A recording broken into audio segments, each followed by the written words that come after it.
Dulu aku ngerjain part Yamaha Vino Yamaha Vino. Oh, motor. Motor. Balik rene kabeh Pak partnya ke Pak Waset Pak. Terus kita mulai dari bikin workshop itu kecil banget, ukurannya kurang lebih itu kalau nggak salah dulu 6 kali 4 atau 6 kali 5 gitu. Mungkin kalau beberapa customer yang lama banget pernah kesini pasti tahu kondisi workshopnya seperti apa, bagian halaman depan ini kebun kayak apa kayak. Iya. Oh, berarti sebelumnya sampean sama Pak Malik itu nomaden ya berarti? Dulu cuma di kosannya Pak Malik gitu. Oh, cuman online apa? Online. Dan tentunya jangan pernah bosan untuk terus berkarya dan terus belajar, karena setiap yang kita lakukan itu punya manfaatnya lah. Halo Masku, oke, kembali lagi di channel kita Karya Tama Garage. Kita nggak kayak biasa ya Masku, kita hari ini nggak review mobil, nggak pergi ke acara, cuman kita bertemu sama seseorang nih di balik Karya Tama dan MCI Carbon. Nah, kita mau ngapain aja, kita perkenalan dulu sama Mas di depanku ini. Tonton terus ya Mas, seumpama Mas ada masukan tentang acara seperti ini, mau dikasih judul apa, mau dikasih bintang tamunya siapa, yuk komen di kolom komentar. Oke, kita langsung ke inti core of the call. Kita panggilkan Mas Udin. Apa kabar Mas? Alhamdulillah baik Mas. Sorry Mas. Gak apa Mas, gini banget ya ngobrol sudah udah sama ya. Oke Mas, sebelumnya perkenalan dulu Mas, namanya siapa, terus di sini sebagai apa, udah berapa lama Mas? Selamat sore, perkenalkan nama saya Wahrudin Abdul Hamid, dari divisi produksi, tepatnya manajer produksi. Untuk di sini saya sejak 2018. Sebenarnya background pendidikanku sih sebenarnya teknik elektro Mas. Nah dulu waktu kuliah kan bersama Pak Malik, Pak Dias, Pak Gian dan lain-lain itu kita kenal karena di satu tim kayak kegiatan ekstra gitu loh Mas. KM. Nah, tertariknya aku di dunia komposit ini sejak aku masuk semester 6 kayaknya. Nah, itu ada kayak KP gitu loh. Nah, aku KP di daerah Bantul. Nah, itu KP ku itu malah berhubungan dengan komposit. Oke. Kayak gitu. Berarti kan ya Mas, sampean itu latar belakangnya malah bukan dari teknik mesin atau teknik apa ya istilahnya, bodi ringan apa ya? Iya, bodi ya mungkin ke teknik mesin apa ya Mas? Kalau jurusan yang model komposit itu maksudnya jurusan apa Mas? Ya mungkin teknik apa? Mungkin ada komposit sendiri kan ya? Aku kurang paham juga. Di mesin ada ya Mas? Iya, di mesin memang ada. Cuman sampean memang dari latar belakang kuliahnya di elektro. Dulu di elektro, terus tergabung ke tim itu, terus kenal sama Pak Malik, kenal sama Pak Gian. Nah, konsep komposit itu di UKM itu adakah apa karena KP? Nah sebelumnya ya Mas, sebelumnya di KP itu Mas tertariknya saya itu karena waktu KP itu malah aku produksi blade kincir angin Mas dulu. Blade kincir angin? Bantu propernya, bantu produksi kincir angin. Di samping aku ngerjain tugas yang elektronya ya, nah kayak gitu. Kalau malam tuh kayak bantuin di situ. Nah terus pas balik ke kampus, kebetulan kan juga tim mobil listrik UI ini ada bikin project mobil listrik juga. Nah, di situ ada tim body, ada Pak Malik, Pak Gian, itu tim body dulu. Nah, terus sering nimbrung aku. Cuman sampean enggak ya Mas? Enggak nang tim body itu ya? Enggak. Aku di luar tim body, aku di tim elektriknya dulu. Oke. Aku tertariknya di situ awal dari Bantul ya kan. Belajar kayak gitu, terus ketemulah kayak di kampus kok mirip-mirip yang aku kerjakan di KP. Aku makin liar. Nah Terus kenal karbon ya. Nah, kenal karbon itu aku kenal sama Pak Malik. Dulu kan Pak Malik jualan bahan. Nah, aku ikut sama Pak Malik, ikut jualan bahan di situ. Nah, habis di situ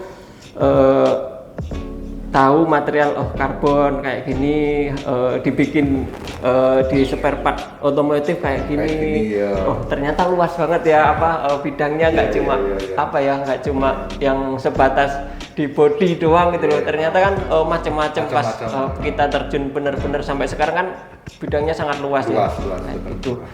Nah, terus tahun 2018 kita pindahlah ke alamat Karya Tama ya sekarang yang Kencuran ini. Oh, berarti sebelumnya sampean sama Pak Malik itu nomaden ya berarti? Dulu cuma di kosannya Pak Malik gitu. Oh, cuma online apa? Online. Dulu online ya, karena kan dulu online kan masih kenceng banget ya sebelum pandemi itu kan juga lagi booming-boomingnya kayak Instagram apa kita jualan lewat itu kan enak banget ya rasanya kan. Kayak gitu. 2018 kita pindah ke sini 2018 bulan Februari kalau nggak salah. Nah, kita pindah ke sini terus kita mulai dari bikin workshop itu kecil banget, ukurannya kurang lebih itu kalau nggak salah dulu 6x4 atau 6x5 gitu. Mungkin kalau beberapa customer yang lama banget pernah kesini pasti tahu kondisi workshopnya seperti apa, bagian halaman depan ini kebun kayak apa kayak pasti tahu Pak. Kayak gitu Pak. Mantap sih. Langsung dijawab kok piye? Ya gak apa-apa, tekokno wae Pak. Mbok anakku kan ngobrol wae Pak. Gak bisa sih kon. Nah, itu kan Mas Udin tadi udah ngobrolin perjalanan sampai Mas Udin tuh dari elektro terus ke dunia komposit nih. Nah, yang memotivasi Mas Udin untuk terjun ke komposit itu selain masuk cuma wah kok enak ya. Selain itu apa Mas? Apakah Mas Udin udah pernah riset dunia komposit itu bakal bagus jadi gini, dulu saya punya teman dari daerah Semarang itu dia bilang Mas tekuni aja bidang karbon ini Mas. Mungkin 10 tahun yang akan datang itu ibaratnya nggak bakal sirna, bakal sirna. Mungkin kata dia mungkin jauh lebih bagus. Mungkin, nah cuma ya bukan dari dia, makanya aku juga berkaca gitu karena ketika aku dengan Pak Malik pun waktu itu 2018 2019 itu kan aku juga sambil kayaknya masih baru lulus kuliah kan terus sambil cari kerja gitu loh. Nah waktu itu beberapa pernah lamar kerja juga kan. PLN juga tapi nggak masuk kan. Akhirnya malah banyak waktu sama ada ketertarikan sendiri sih sama bidang otomotif sendiri Mas. Kan ya, nek orang Jawa bilang Witing Tresno jalanan Surawuli. Ya toh Mas karena Witing Tresno jalanan keterusan ya. Sampean kan sering yang keterusan dan sering banget toh kan. Iya. Itu terus akhirnya wis nyaman. Nah itu Mas. Berarti sampean itu di dunia komposit itu jauh sebelum ketemu Pak Malik, bukan ketemu Pak Malik ya. Jadi sebelum Karya Tama ini bakal ada ya Pak? Iya, makanya sudah ya cuma kenal aja sih, cuma mendalami bidang komposit ya setelah ada di Karya Tama. Karena kan kita juga harus memikirkan gimana produksi part itu. Kalau dulu kan kita main dari awal kita buka kayak bikin skining itu dilapis-lapis itu kan. Ternyata susah ya bikin part skining, harus ngamplasnya yang bertenaga lah, waktu produksinya juga banyak kan. Mas, ngomong skining tadi ya. Berarti kan otomatis sampean dulu awalnya Karya Tama itu emang udah ada yang komposit apa campur Mas? Ada yang skining, ada yang komposit? Campur Mas. Campur berarti. Berarti dulu emang digarap langsung sampean sama Pak Malik apa udah mulai nge-hire tim Mas? Sambil meng-hire tim Mas waktu itu. Sambil meng-hire tim, ada beberapa tim Viper itu yang masih sampai sekarang ya, itu masih. Terus ada beberapa dari vendor yang membantu itu juga dari awal. Oke. Nah Mas, pertama ingat nggak Mas bikin part komposit, bikin punya, kita ngomongin otomotif ya Mas, bikin punya mobilnya apa Mas? Si komposit ya, bukan yang Jazz Mas. Jazz. Nah, sebelum kita jauh ngomongin komposit tadi Mas, aku pengen tahu Mas, pasti perjalanan awal karya Tama sampai sekarang Mas, menurut sampean dari matanya sampean Mas. Perjalanannya ya menyenangkan. Berarti berdiri tahun 2018. 8 tahun. Nah, adanya karya Tama itu mungkin tahun 2020 apa ya? Aku lupa. Pak. Barusan. Aku lupa ya Pak.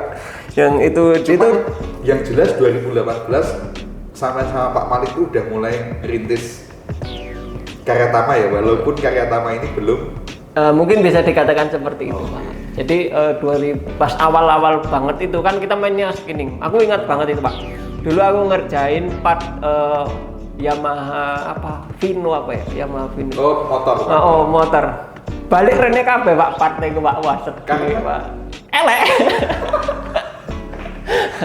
Regone elek ku Pak. Itu balik kabeh terus kalau yang awal tadi itu benar-benar dari komposit itu kita mulai itu dari jazz dulu itu Pak. Jazz. Terus kalau dibilang perjalanannya seperti apa ya? Kita ya menikmati lah, dalam artian kita bawa senang aja lah. Susah payahnya seperti apa ya kita upayakan yang terbaik untuk ke customernya itu ya hasilnya memuaskan kayak gitu.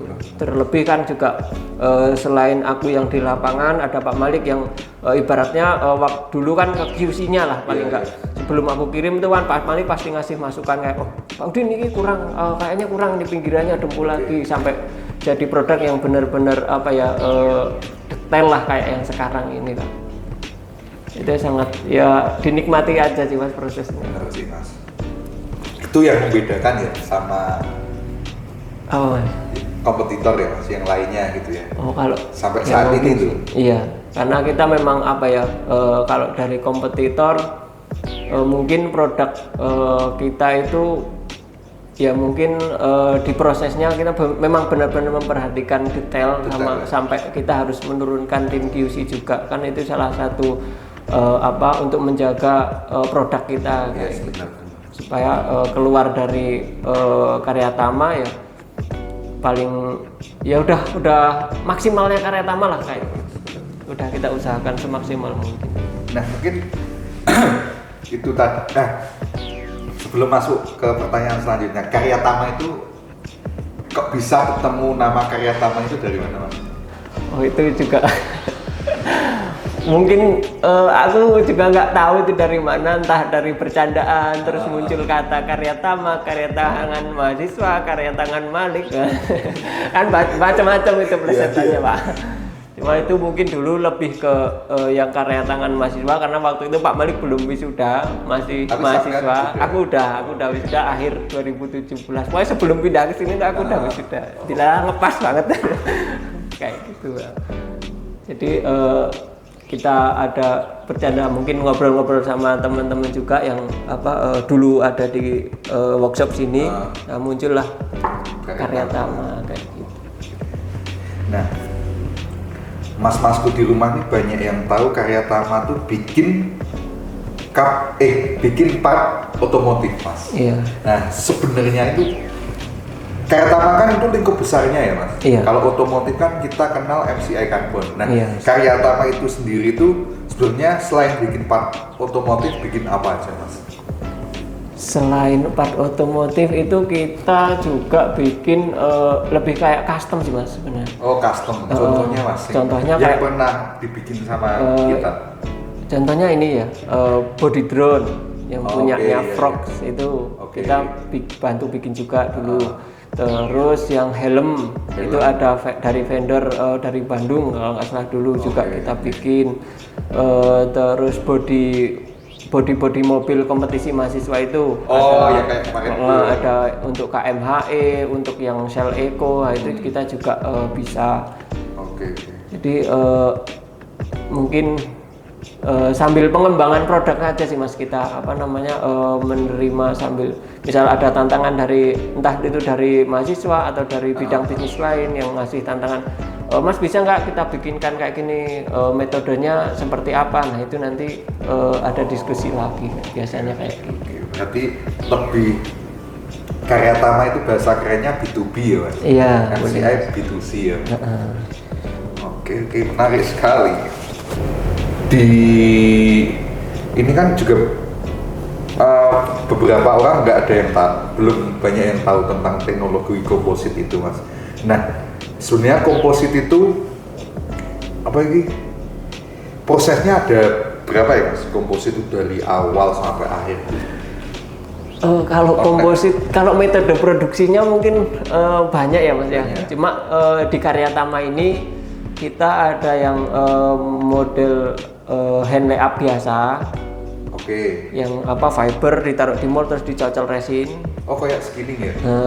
Lebih bukan sih, kayak bagian bawah kap mesin itu loh. Oh. Kan beberapa ada toh, kita juga pakai metode itu. Terus ada metode yang vacuum infuse. Vacuum infusion. Ya. Terus ada juga sebenarnya itu vacuum infusion ini juga turunan dari RTM sih sebenarnya. Terus ada yang RTM-nya apa? resin transfer molding. Oh, resin transfer. Nah itu kan turunannya kan ada vacuum infusi dan lain-lain. Nah yang sedang kita kembangkan juga kan yang RTM ada RTM yang apa ya namanya? Like resin transfer molding atau apa, saya lupa ya. Terus ada juga yang metode produksinya itu blow molding, itu ada juga. Blow molding, ada yang press mold juga ya. Di Karya Tama ada beberapa metode produksi ya, itu nanti dipilih ya berdasarkan keperluan sama produknya itu untuk apa ya? Lebih bagus kita produksinya ke arah yang mana kayak gitu. Nah bedanya kan aku pernah lihat kan ya Mas, mesinnya yang di situ itu masuknya press apa blow mold? Kalau yang itu yang sedang kita riset itu yang press molding. Oke. Terus bedanya Mas? Kalau press molding itu jadi kita naruh material di bagian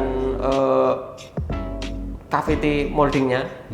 Nah itu nanti dari sisi atasnya atau dari sisi lain yang bagian core itu ngepres.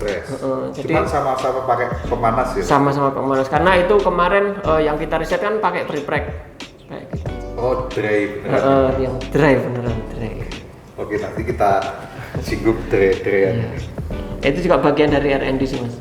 Oh, nah blow mold itu apakah, kan aku pertama tahu kan blow mold, apakah ada tiupan? Iya betul. Jadi contohnya untuk bikin pipa silencer motor itu, silencer motor atau mungkin kayak kerangka sepeda, helm, nah itu juga itu pakai blow mold. Itu pakai blow molding. Jadi ada satu tekanan yang di dalam cetakan itu bisa diinjek udara dari luar. Kayak gitu. Berarti sama-sama, apakah nek sing press sama blow mold itu pakai pre-pack apa bisa pakai karbon biasa? Sebenarnya kalau press sih bisa saja, cuma lebih mudah yang pakai pre-pack. Ya, karena kan tidak usah ngolesin resin lagi kan. Ya tinggal tempel, press, dipanas, beres. Nah Mas, ini kan kita semakin kesini nih ngomongin semak 2024 ke nggak tahu sampai kapan kan ke atas. Ini kan kita udah mulai di dunia 4.0. Maksudnya semua serba digital dan yang lainnya serba. Nah, proses tim kreatif di Karya Tama ini gimana Mas? Kayak tim desain, terus R&D itu gimana Mas prosesnya? Untuk yang ibaratnya bau-bau 4.0 ya.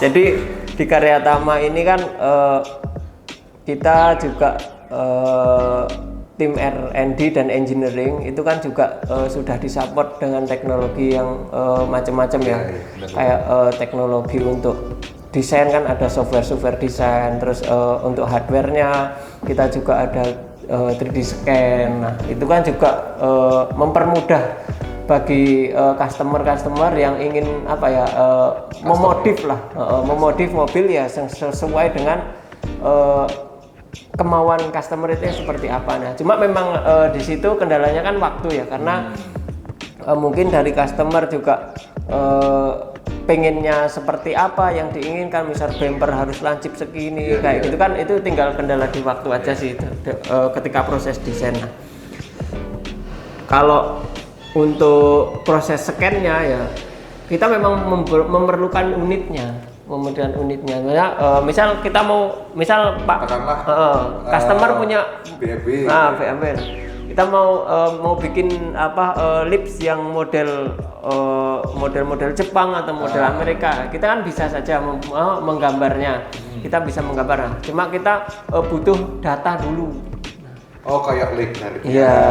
Terus pentingnya 3D itu karena kita butuh data realnya ya. Iya betul. Nah dari data realnya itu kita scan. Nah kita nanti punya data digitalnya, baru masuk ke proses desain. Oh. Nah dari proses desain, nah itu beberapa yang sudah kita lakukan itu kendalanya ya cuma di ini kayak mungkin dari customer memahami gambar yang kita sodorkan itu udah sesuai dengan yang dia mau apa belum kayak gitu. Ya, kendalanya cuma seperti itu. Ya, kalau dari digital sih ya mungkin salah satunya ya 3D scan ini, kemudian untuk prototipe produk kita juga mungkin sekarang kan sudah ada teknologi macam-macam ya, kayak misal 3D print, terus mungkin machining by CNC atau apa juga bisa semua sih. Kita support di peralatan seperti itu, kita sangat terbuka banget. Sebelum masuk ke cetak langsung ya Mas biasanya kalau ya, jadi sebelum kita bikin cetakan atau bikin produk yang diinginkan customer karbonnya, biasanya kan kita butuh ibaratnya mock up-nya. Nah, mock up-nya itu kita bisa pakai 3D print, pakai CNC kayak gitu. Nah, kemudian nanti kalau itu udah jadi barulah di fitting. Di fitting customer kurang apa kan lebih kelihatan lagi karena itu udah produk. Bentuknya produk. Ya hampir mirip mock up-nya lah, mock up yang benar-benar 1:1. Oke. Nah, seumpama Mas ngomongin 3D tadi, 3D kan buat dapetin data realnya. Seumpama kita udah pernah punya nih, Mas, seumpama katakanlah tadi kan BMW X5 lah kasarnya. Mas, aku mau bikin lips BMW X5, apakah harus 3D lagi apa cukup pakai? Selagi mobilnya itu masih sama dengan yang data kita punya, itu masih bisa kita akomodir, yang misal kita udah nggak perlu lagi nih bumper karena sama, kecuali bumpernya udah diganti nih, udah dimodif, entah dipakaikan body kit atau apa, kan udah berbeda lagi. Nah itu kita perlu data lagi. Tapi kalau memang itu masih sama OM-nya, ya kita tinggal masnya tinggal cari referensi desainnya mau seperti apa, ya udah kita tinggal bantu gambar desain kayak gitu. Gimana aku ingat Mas, aku kan sering live ya Mas. Iya. Dan banyak orang tanya tentang part mobil yang kita belum ada moldingnya. Contohnya Terios, Ras, Spider, banyak banget. Hampir tiap live kelihatannya 5 apa 6 itu pasti ada. Nah, dari tim Mas Udin sendiri untuk mempertimbangkan, wah aku mau bikin ini, itu dari mana? Selain ada customer masuk buat Mas, aku mau bikin ras dan aku siap bikin moldingnya. Seumpama nggak ada yang itu, Mas Udin dan tim itu untuk memutuskan untuk bikin molding buat tipe mobil baru itu by apa? Ya tetap by ini mas, market mas. Kita risetnya by market. Oh. Ketika marketing punya forecast yang misal, oh ini kayaknya marketnya bagus. Ya udah harusnya marketing tinggal koordinasikan ke produksi. Oh. Kalau memang itu bagus ke depan ya udah kita bikin aja. Oh. Nah mas, biasanya umur molding itu kan 30 kali. Nah setelah 30 kali itu case molding udah nggak bisa dipakai itu karena apa mas? Jadi kita bukan membatasi ketika ada case harus ke 30 ya. Yeah. Itu bukan. Ketika nanti di prosesnya kok 20 ada perubahan ya kita cut di situ. Cuma paling standarnya kita di moldingnya sekitar 30-an ya. Nah, itu rata-rata problemnya itu ya deformasi mas. Deformasi itu penyusutan? Perubahan bentuk. Jadi misal harusnya dia lengkungnya segini, kok tiba-tiba lengkungnya lebih dalam, nah kayak gitu. Nah itu udah kalau QC udah nggak bisa ya kita cut, jangan pakai itu. Itu kebanyakan seperti itu. Cuman rata-rata di 30 kali. Itu tergantung ini juga sih mas, misal kayak Fortuner nih. Kan itu pasarnya kan bagus. Kita kan nggak mungkin kan kita bikin misal cuma ketebalan 8 mili nih misal. Ya nggak lama lah pasti langsung. Nah kalau yang misal yang mobil-mobil tertentu yang kayak misal nggak terlalu kenceng ya kita nggak usah yang speknya ya nggak usah yang mau dipakai jangka panjangan kayak. Molding itu bisa dibikin nggak? Bisa. Kita menyesuaikan dengan ya itu tadi perkiraan dari marketing itu seperti apa. Yes. Nah mas, yang membedakan produk MCI Carbon dengan produk sejenisnya? Yang membedakan ya produk kita mungkin dengan proses produksi yang sekarang aku yakin ya lebih bagus lah mungkin ya mas. Karena dari proses produksi yang ada di Karyatama ini selain dari masing-masing divisi kita bikin harus ada SOP-nya, terus kualitas produknya juga kita tekankan banget ke operator produksi. Nah di situ juga ada di bagian akhir juga ada tim QC khusus yang ibaratnya ini bisa lolos nggak dari untuk dikirim lah kayak gitu. Jadi melihat dari prosesnya ya pasti sangat menurut kami lebih bagus loh. Bagus ya. Iya. Iyalah, masuk pertambahan tahun semakin pesat dan yang lainnya masuk kita istilahnya nggak ada perbaikan improvement. Nah itu. Nah mas,